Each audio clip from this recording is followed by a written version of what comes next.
Na msikuwe na wasiwasi. Relax. Hii siasa sisi ndio mafundi wa hii kitu. Hii siasa tunajua kuitengeneza siasa vizuri.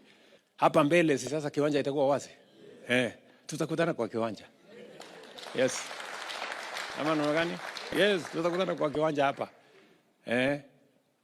Ndio tukubaliane nani yako na sera. Nani yako na track record. Nani yako na mpango.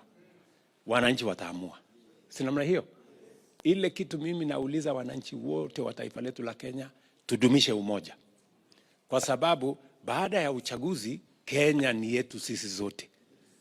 Hatutaki maneno ati mpaka tunaamini ya kwamba uchaguzi inakuwa life and death ama inakuwa yani kufa kupona. Hapana. Kutakuwa na Kenya baada ya uchaguzi. Na lazima tuishi kama ndugu moja, watu wa taifa moja. So we must do that together.